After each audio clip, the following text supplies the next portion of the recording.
When I married Sia, I truly believed we were building the perfect life together. She wasn't just my wife, she was my best friend, my partner, and the person I thought I could trust more than anyone in the world. For years we were inseparable, and I cherished the bond we had. So when our son Liam was born, it felt like the universe had given me everything I'd ever wanted. In my mind, we were the picture of happiness, a beautiful family with a bright future ahead of us. But life has a way of revealing truths in the most painful ways. It didn't happen all at once. At first, I noticed little changes. Sia would come home later than usual, citing work as the reason. She seemed preoccupied, often glued to her phone, smiling faintly at messages she wouldn't share. When I'd ask what was so interesting, she would laugh it off or say it was just work-related. A part of me wanted to believe her, to trust her, but another part, a quiet voice in the back of my mind, knew something was wrong. I tried to ignore it. I didn't want to come across as paranoid or controlling. I told myself that relationships had ups and downs, and this was just a phase. But then her behavior became harder to dismiss. She grew distant, less affectionate, and more defensive whenever I asked simple questions. The warmth we once shared had been replaced with a coldness I couldn't explain. Still, I pushed those feelings aside. I convinced myself that we were just stressed from work and parenting. Everything changed the day I stumbled upon her messages. I wasn't looking for them. It wasn't some grand search for evidence, I just happened to pick up her phone when it buzzed on the kitchen counter. What I saw made my stomach drop. The conversation between Sia and another man was explicit, full of intimacy and emotion that used to be reserved for me. I remember standing there, reading those words, feeling like the ground had been ripped out from under me. Even in that moment, I tried to rationalize it. Maybe it wasn't what it looked like. Maybe I was misunderstanding something. But deep down, I knew my wife, the woman I had built my life around, was cheating on me. It felt like I was drowning, gasping for air in a sea of betrayal. Yet the nightmare didn't end there. After confiding in a close friend about what I had discovered, they hesitantly suggested I get a paternity test for Liam. At first I was offended. Liam was my son, how could they even suggest otherwise? But something inside me, some lingering doubt, pushed me to go through with it. When the results came back, it felt like the world stopped. Liam wasn't my biological son. In that moment, I didn't just lose my wife, I lost the life I thought I had. The pain was indescribable, a mix of heartbreak, anger, and disbelief. But even as I sat there, crushed by the weight of betrayal, I knew one thing: I couldn't let her lies define me. If I was going to survive this, I had to fight back, not for revenge, but for the truth. Confronting Sia was one of the most difficult things I've ever had to do. I rehearsed the conversation in my head 100 times, but nothing could have prepared me for the reality of it. As I sat her down, I could feel my heart pounding in my chest, torn between the love I had once felt for her and the overwhelming sense of betrayal that now consumed me. I presented the evidence, the messages, the paternity test results, and watched as her face shifted from shock to guilt. She didn't even try to deny it. Instead, she broke down into tears, begging for my forgiveness, pleading for us to stay together for Liam's sake. Her words were like daggers. How could she possibly expect me to forgive her after everything she had done? She had robbed me of years of my life, stolen my chance to make informed decisions about my future. She had lied to me, not just about the affair, but about something as fundamental as my role as a father. Every tear she shed, every apology she offered felt hollow. They were too little, too late. The trust we had built over the years was gone, shattered into pieces that could never be put back together. But as much as I wanted to walk away and leave her to face the consequences of her actions, there was still Liam to consider.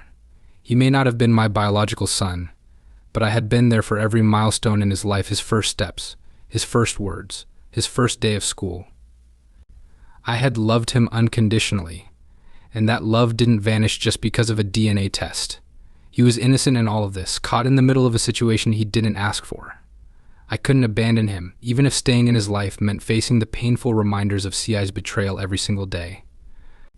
That's when I made the decision to fight back. Filing for divorce was the first step, but it wasn't enough. I knew I had to hold Si accountable for what she had done, not just to me but to Liam as well. Suing her for paternity fraud wasn't about revenge, it was about seeking justice.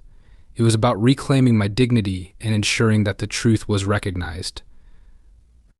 The legal process was daunting, and I knew it would be a long and grueling battle. But I refused to let her lies define my life. I was determined to protect Liam, to give him the stability and love he deserved, even if that meant facing Saya in court. It wasn't about destroying her, it was about rebuilding myself. For the first time in weeks, I felt a sense of purpose, a sliver of hope that I could emerge from this nightmare stronger than before. The court proceedings were nothing short of grueling. From the moment I filed the case, it felt like I was stepping into an emotional battlefield. Sia's lawyers came prepared, painting her as a remorseful wife who had made a regrettable mistake. They emphasized her love for Liam and claimed that the affair had been a lapse in judgment, not a reflection of her character. It was infuriating to sit there and listen as they tried to reframe her betrayal into something almost forgivable, as though her actions hadn't left a trail of devastation in their wake. My legal team, on the other hand, focused on the facts. They laid everything bare: her infidelity, the undeniable results of the paternity test, and the years of deception I had endured. The evidence spoke for itself, and no amount of pleading could erase the truth. As Saya sat there, her face etched with guilt and shame, I couldn't help but feel a mix of emotions. A part of me wanted her to feel every ounce of pain she had caused me, but another part couldn't ignore the sadness of what our lives had become. The hardest part of the trial wasn't listening to the arguments or reliving the betrayal, it was discussing Liam. The court had to decide what was best for him, and while I knew I wasn't his biological father, I couldn't imagine a world where I wasn't part of his life. I had been there for every scraped knee, every bedtime story, every school recital. My bond with him wasn't built on DNA, it was built on love and countless moments of being there for him. I fought tooth and nail to prove that I was the best person to provide him with a stable and loving home. When the judge finally delivered the ruling, I felt a wave of relief wash over me. I was granted full custody of Liam, and Saya was ordered to pay child support. It was a moment of vindication, proof that the truth mattered and that her lies couldn't go unpunished. But even as I stood there, victorious in the eyes of the law, I couldn't shake the bittersweetness of it all. I had won, but at what cost? The family I had once cherished was irreparably broken, and the woman I had loved was now just a stranger to me. Still, I knew I had done the right thing. I had fought for Liam, for myself, and for the truth. The courtroom showdown was over, but the journey to rebuild my life was just beginning. This victory was not about destroying Saya. It was about reclaiming my sense of justice and protecting the boy who meant the world to me. After the court ruling, I thought I'd finally have some peace, a chance to heal and move forward with my life. But Sia wasn't ready to let go. At first, it started with the occasional text message. They were short, filled with apologies and pleas for forgiveness. She said she was sorry for everything she had done, that she never meant to hurt me, and that she wanted another chance to make things right. I didn't respond. What could I even say? Her words felt meaningless after all the lies and deceit she had woven into our lives. When the messages didn't work, she moved on to emails. These were longer, more detailed. She poured her heart out, recounting memories from our marriage, reminding me of the good times we once had, and promising she had changed. But I couldn't bring myself to believe her. The wounds she had inflicted were too deep, and her betrayal was too great to simply be undone with words. Then she started showing up at my door. I'd hear the knock and look through the peephole to see her standing there, tears streaming down her face, begging to talk. She'd plead with me, saying she missed her family and couldn't imagine life without us. Sometimes she'd bring gifts for Liam, as if that would somehow erase everything that had happened. It was heartbreaking to see her like that, a shadow of the confident woman I once knew, but I couldn't let her back into my life. Each visit felt like an attempt to manipulate me, to reel me back into a situation I had fought so hard to escape. She claimed she had changed, that she was ready to be the wife and mother she should have been all along. But her promises rang hollow. They weren't rooted in love or regret, they were born out of desperation. Saya wasn't sorry for what she had done, she was sorry for what she had lost. I told her to leave, to stop coming around. Liam and I were finally finding our footing, and I wasn't going to let her disrupt that. He was thriving without the tension and chaos she brought into our lives, and I was determined to protect that peace at all costs. It wasn't easy.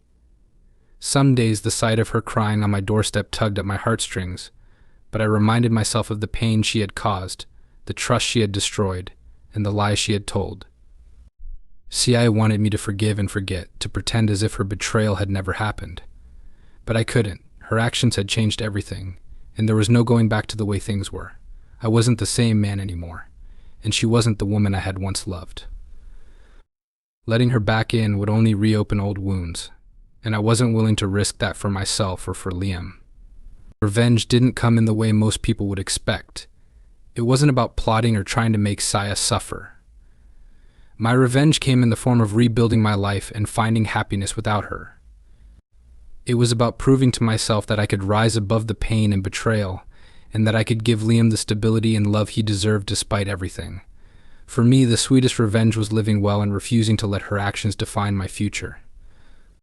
After the dust settled, I threw myself into being the best father I could be for Liam. I focused on creating a stable, loving home for him, free from the lies and tension that had once overshadowed our lives. Every day I found joy in the little things, helping him with homework, watching his soccer games, and tucking him in at night. He was my priority, and knowing that I could give him a better life without the chaos Saya brought was the most rewarding feeling. As for Sia, her life was falling apart. She had lost everything she once took for granted: her family, her home, and the trust we had built over the years. Her reputation was tarnished, and she was left to face the consequences of her choices. She tried to move on, but it was clear she was struggling.